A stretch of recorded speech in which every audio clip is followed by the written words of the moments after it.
Okay, let's do a little camping hack in here. I've got my sleeping pads out.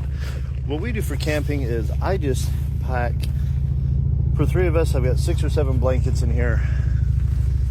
They're a mixture of down and synthetic fiber. But what I've got is I've got my sleeping pad. This is a One Tigris Obsidian. I've got a twin sheet. And then for that twin sheet, I just use mattress clips. And these take up very little space. They hold your sheet on. You've got a comfortable mattress pad to sleep on.